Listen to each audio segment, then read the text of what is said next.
আসসালামু আলাইকুম, কেমন আছেন আপনারা সবাই? আপনাদেরকে ওয়েলকাম করছি আমার নতুন রেসিপি ভিডিওতে। তো আজকে দেখাবো বোম্বাই আচারের রেসিপি। আমার মতো যারা ঝালখোর বা আমার বাসা সবার মতো ঝালখোর আছেন তাদের জন্য এটা আমি মনে করি খুবই ম্যান্ডেটরি একটা আইটেম। তো এখানে আমি একদম দেশি বোম্বাই মরিচ নিয়ে নিয়েছি আর কিছু কাঁচা মরিচ নিয়েছি। এগুলো আসলে আমার গ্রাম থেকে আনা বোম্বাই মরিচ।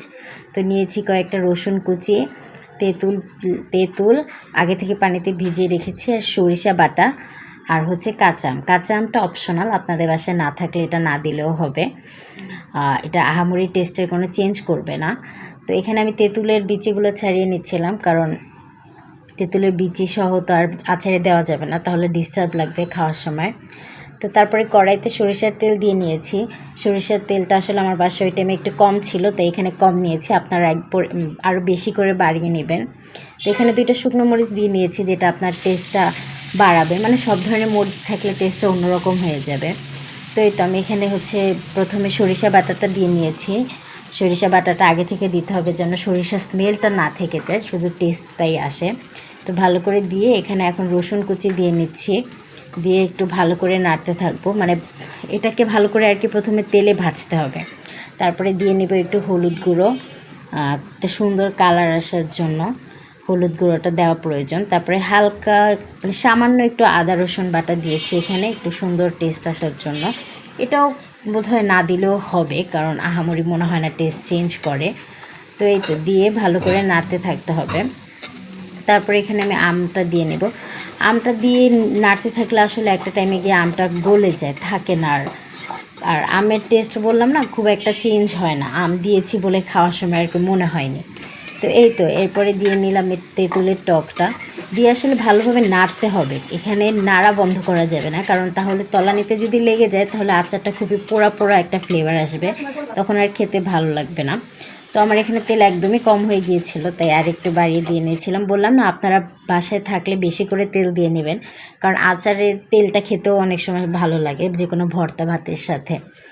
তো এই তো আমিও নাড়ছি, কারণ নাড়া বন্ধ করা যাবে না, তাহলেই দেখা যাবে তলানিতে লেগে গিয়েছে। একে তো আমার এখানে তেলটা কম ছিল, আর সরিষাটা তাড়াতাড়ি লেগে যায় নিচে। তো এরপরে আমি এখানে একটু সামান্য চিনি দিয়ে নিয়েছি, কারণ যে কোনো টক ঝাল মিষ্টি খাবারে একটু চিনি দেওয়া লাগে। আর দিয়ে নিয়েছি জিরার গুঁড়া। আপনারা যারা জিরার স্মেল বা ফ্লেভার পছন্দ করেন না, তারা জিরার গুঁড়াটা না দিলেও হবে, এটাও খুবই অপশনাল। তারপরে দিয়ে নিয়েছি মরিচগুলো। এই তো এখন জাস্ট নাড়তে হবে একদম মিডিয়াম আঁচে, আঁচ বাড়িয়ে দেওয়া যাবে না, কারণ মরিচটা গলে যেন একদম মিশে যায় সরিষার সাথে। তারপরে দিয়ে নিয়েছি সামান্য একটু ভিনেগার, কারণ আচারে তো ভিনেগার দিতেই হয়, না হলে আচারটা নষ্ট হয়ে যায় তাড়াতাড়ি। তো এই তো এখন শুধু নাড়তে হবে, আর বলেছি মিডিয়াম আঁচে দিতে হবে, আঁচ বাড়ানো যাবে না, মিডিয়াম লো আঁচে রাখতে হবে, রেখে সুন্দরভাবে নাড়াচাড়া করতে হবে। আমার এই আচারটা খুবই পছন্দ হয়েছে, কারণ এত সুন্দর স্মেল এখনই বের হয়েছে, কমপ্লিট হওয়ার পর না জেনে আরও কত সুন্দর স্মেল বের হবে। তো পরে এই যে আমি আবার একটু তেল দিয়ে নিয়েছিলাম, দিয়ে ভালো করে নাড়ছিলাম। আচারের মেইনই তো হচ্ছে তেল, তো বেশি বেশি করে তেল দিতে হবে।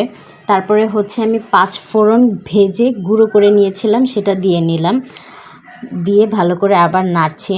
বাস এই তো কিছুক্ষণ নাড়লে আর কি আচারটা রেডি। খুব একটা ঝামেলার কিছু না, বাসায় নিজেই খুব সহজে বানানো যায়। আমরা অনেক সময় দেখা যায় বাইরে থেকে কিনে খাই, কিনে খাওয়ার থেকে বাসায় বানানোর আসলে টেস্টই থাকে অন্যরকম নিজের বানানো।